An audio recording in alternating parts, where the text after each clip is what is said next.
ஆ வாங்க வக்கீலம்மா. வந்து ரொம்ப நேரம் ஆச்சா? உட்காருங்க சார், கொஞ்சம் நேரம் ஆயிடுச்சு. பரவாயில்ல. சொல்லுங்க சார், என்ன விஷயம்? செய்யாத கொலைக்காக தண்டனையை ஏற்றுக்கிட்டு ஜெயிலுக்கு போய் 7 வருஷம் கழிச்சு வெளியில் வந்தவன் நான் தான் கொலை செஞ்சேன்னு அப்போ பொய் சாட்சி சொன்னவன் இப்போ என் கண்ணில் பட்டுட்டான். என் கஸ்டடியில் தான் இருக்கான். 7 வருஷத்துக்கு முன்னாடி முடிஞ்சு போன கேஸை திரும்பவும் கோர்ட்டுக்கு கொண்டாடணும். அதுக்கு உங்க ஆலோசனை வேணும். கண்டிப்பா சார். கொலை செய்யப்பட்டவர் யாரு? என்னை எடுத்து வளர்த்தவர். அவரை கொலை செஞ்சது எனக்கு தெரிஞ்சவன். இப்ப அவர் உயிரோட இருக்காரா? இருக்கான். நீங்க தான் கொலை செஞ்சீங்கன்னு பொய் சாட்சி சொன்னவன் உங்க கஸ்டடியில தான் இருக்கிறதா சொன்னீங்க. அவர் இத்தனை வருஷமா தலைமறைவாவா இருந்தாரு? ஆமா. அவரை ஏன் இப்ப நீங்க உங்க கஸ்டடியில வச்சிருக்கீங்க? அவர் உயிருக்கு ஏதாவது ஆபத்து இருக்கா? அதேதான். Very good sir. Sir, IPC அதாவது இந்தியன் பீனல் கோட் சட்டப்பிரிவு 302 படி இது ஒரு மர்டர் கேஸ். கொலை செஞ்சவர் அக்யூஸ் நம்பர் 1, அதாவது A1ன்னு சொல்லுவாங்க. கொலை செஞ்சதை மாட்டிக்கிட்டவர் அக்யூஸ் நம்பர் 2, A2ன்னு சொல்லுவாங்க. அது நீங்க. இப்போ A1 A2 2 பேருமே உயிரோட இருக்கீங்க. அதே மாதிரி பொய் சாட்சி சொன்னவர் இப்ப அதாவது ஐ விட்னஸ், கொலைய நேர்ல பார்த்தவர், அவரும் இப்போ உயிரோட இருக்காரு. சோ அக்யூஸ்டும் ஐ விட்னஸும் உயிரோட இருக்கிறதுனால இந்த கேஸை நாம ரீஓபன் ஈஸியா பண்ணலாம் சார்.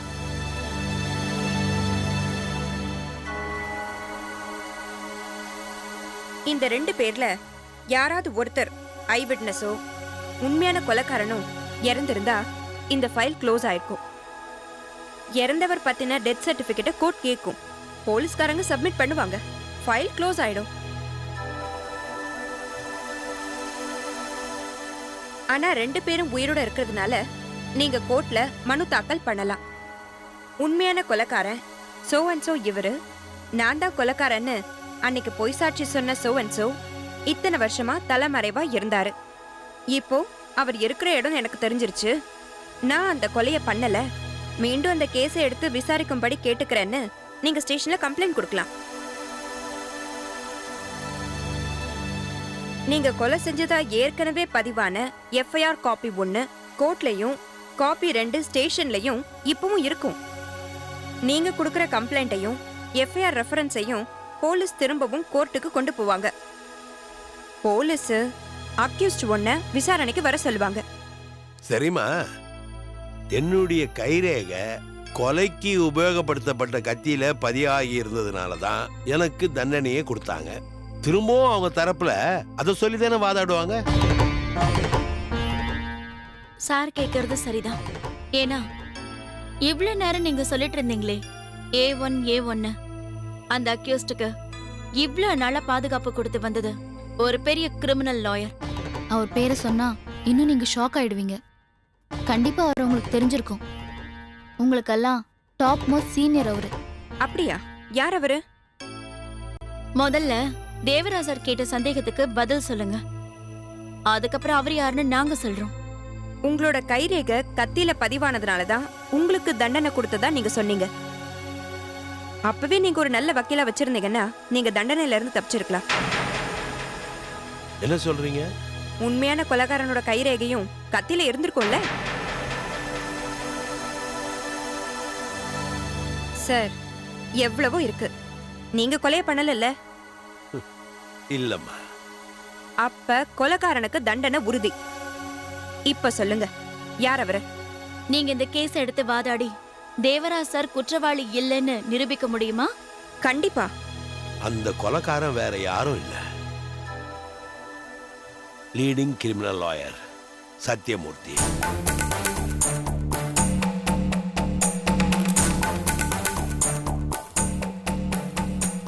நான் இந்த கேஸ் அட்டெண்ட் பண்றேன் sir. Are you sure? Yes. Agreed ma. Take. Yes sir. அடுத்து நாங்க என்ன பண்ணணும்? சத்யமூர்த்திக்கு நான் நோட்டீஸ் அனுப்புறேன். ஸ்டேஷனுக்கு உங்க கம்ப்ளைண்ட்டை அனுப்பிடுறேன். அடுத்ததெல்லாம் தன்னால நடக்கும். பொய் சாட்சி சொன்னவனை மட்டும் நீங்க கொஞ்சம் ஜாக்கிரதையா பாத்துக்கோங்க. அவன்தான் இப்ப உங்க ட்ரம்ப் கார்டு.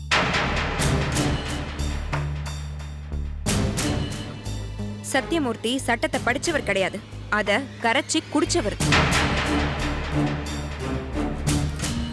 பொய் சாட்சி சொன்னவ கோர்ட்டுக்கு வரக்கூடாதுங்கிறதுல அவர் குறியா இருப்பாரு. அதுக்காக அவர் என்ன வேணாலும் செய்வாரு. அதனால அவனை பாதுகாத்து கோர்ட்டுக்கு கொண்டு வர வேண்டியது உங்க கடமைதான் சார். இல்ல அவனை போலீஸ்ல ஒப்படைச்சிடுங்க. சத்தியமூர்த்தி யாரையும் விலைக்கு வாங்கிடுவாமா? அதனாலதான் இவன் எங்க பாதுகாப்பிலே இருக்கட்டும். இதையே நான் ஸ்டேட்மெண்டா கோர்ட்ல சொல்லிடுறேன் சார். அப்ப நான் கிளம்பட்டுங்களா? நல்லதுமா. உங்களோட ஃபீஸ் ஆ, அதை நான் ஜெயிச்சுட்டு வாங்கிக்கிறேன். வரட்டுங்களா சார்? வாங்கம்மா. பாய். போயிட்டு வாங்க. இவங்க மேல எனக்கு கான்ஃபிடென்ட் இருக்கு. சத்தியமூர்த்திக்கு தண்டனை உறுதி. போல்டா தான் இருக்காங்க. சத்தியமூர்த்தின்னு பேரை சொன்னதும் அவரான்னு கேட்டு பேக் அவுட் ஆயிடுவாங்கன்னு நினைச்சேன்.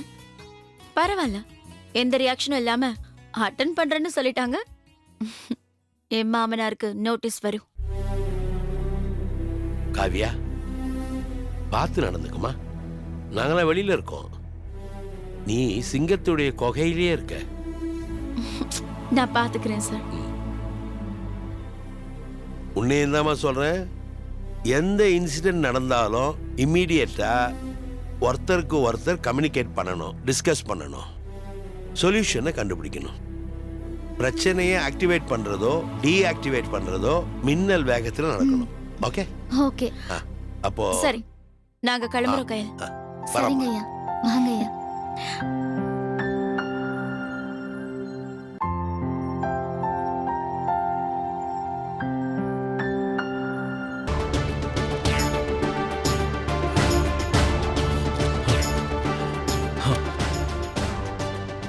தேவராஜ், முடிஞ்சு போன கதைய திரும்பவும் தோண்ட பாக்குறியா? நான் தான் கொலைக்காரன்னு நிரூபிக்க நீ போராடுறியா? இந்த கிரிமினல் வக்கீலுக்கு வக்கீல் நோட்டீஸ் அனுப்புறியா? முருகேசனை நீ கடத்திக்கிட்டு போய் அவனை எனக்கு எதிராக சாட்சி சொல்ல வச்சு என்ன குற்றவாளியாக்கி நீ ஜெயிக்க பாக்குறியா? தேவராஜ், எந்த காலத்திலையும் நீ என்ன ஜெயிக்கவே முடியாது. சாட்சி சொல்ல முருகேசன் கோர்ட்டுக்கு வந்தாதானே அவன் எனக்கு எதிராக சாட்சி சொல்ல வருவான். அவனை நான் கொன்னுடுவேன். கொன்னதுக்கு அப்புறம் அவன் எப்படி சாட்சி சொல்லுவான்? முடியாது தேவராஜ், நீ என்ன ஜெயிக்கவே முடியாது. உன்னை கோர்ட்ல சந்திக்கிறேன்டா, உன்னை கோர்ட்ல சந்திக்கிறேன். உன்னை கோர்ட்ல யாரு கோர்ட்ல சந்திக்கிறேங்கிறீங்க? என்னது இது? வக்கீல் நோட்டீஸ் மாதிரி இருக்கு. வக்கீல் நோட்டீஸ் தான். வக்கீல்னாலே நோட்டீஸ் வரதானே செய்யும். சரி, அதை கொடு. என்ன ஏதுன்னு நானே பார்க்கறேன். சரிங்க மாமா, நான் வரேன்.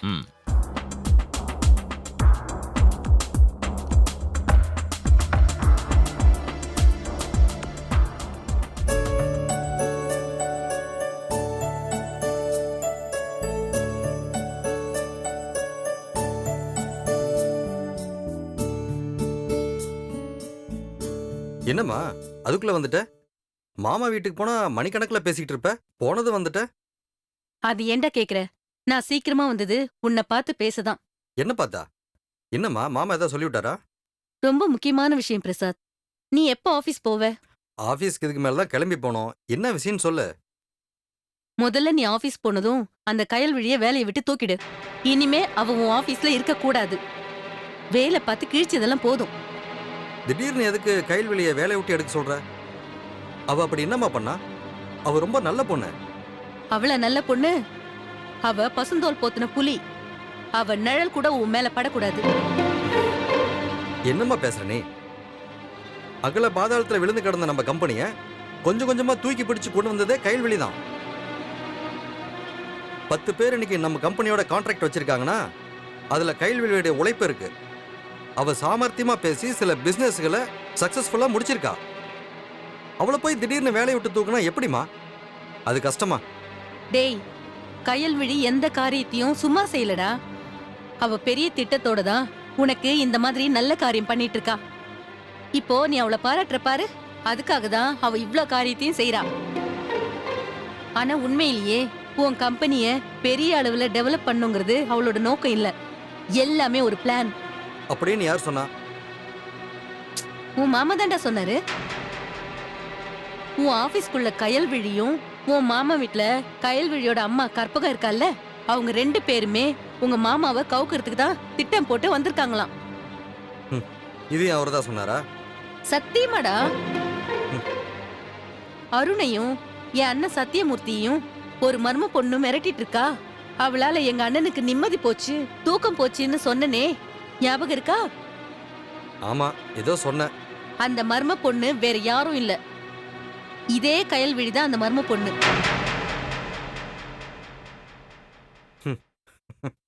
என்னடா சிரிக்கிற? நான் என்ன டிவி சீரியல் கதையை சொல்லிட்டு இருக்கேன்? உண்மையை தாண்டா சொல்றேன். அண்ணன் வீட்ல நடந்தது சொல்றேன்.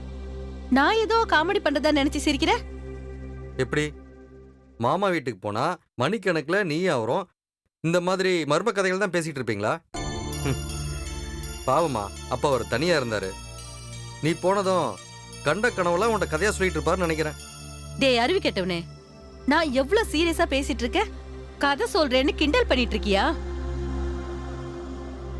கயல்வெளிதான் முகத்துல துணிய கட்டிக்கிட்டு அண்ணன் வீட்டுக்குள்ள நுழைஞ்சி அண்ணனை கத்திய காட்டி மிரட்டி இருக்கா.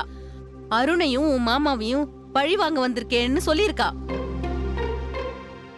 அப்புறம் ஒரு சுண்டு விரல வெட்டி ரத்தத்தோட உன் மாமா வீட்டுல வச்சு பயமுறுத்தினதும் இதே கயல்விழிதான். அந்த விரலை பார்த்து உன் மாமாவும் அருணும் ரொம்பவே பயந்து போயிட்டாங்க. இந்த சம்பவம் நடந்தப்போ நான் வீட்டுக்கு போயிருந்தேன்.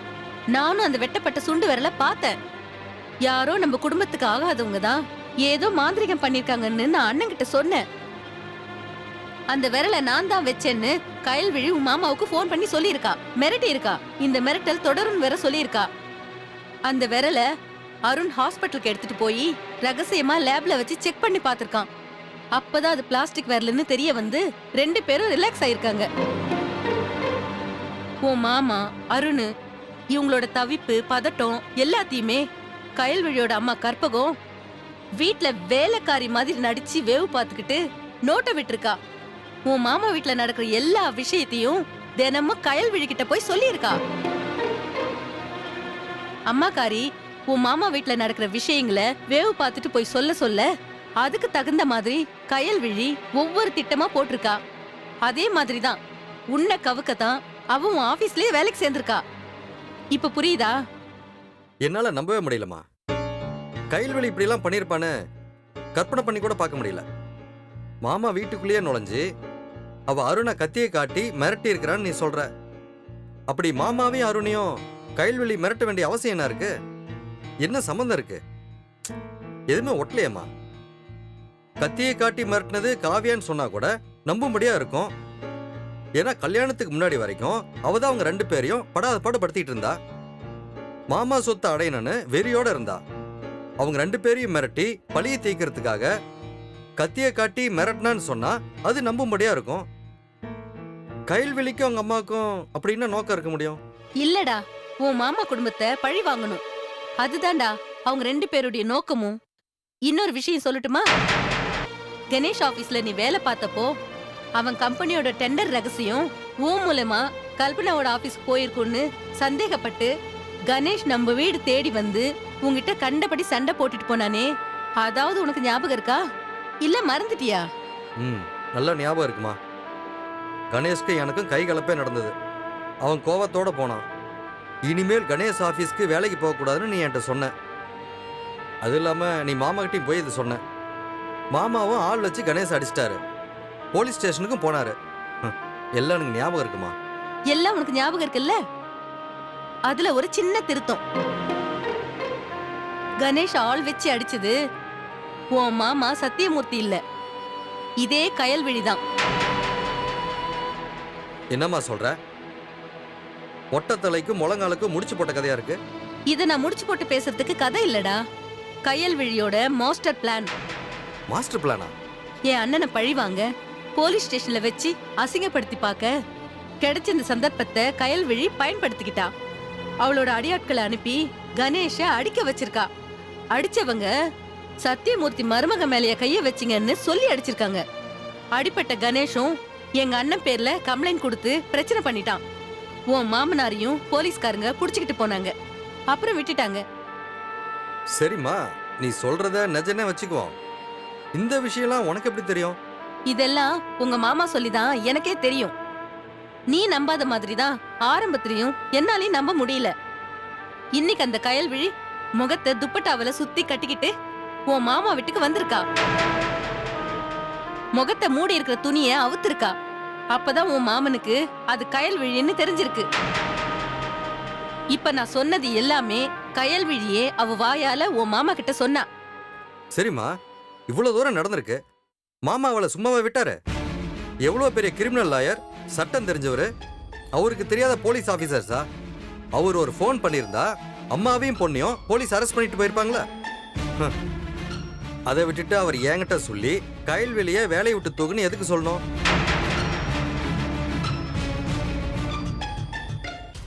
தன்னை பத்தி மாமா கிட்ட இவ்வளவு தூரம் பேசின கயல்வெளி இனிமேல் எப்படி ஆபீஸ்க்கு வருவா?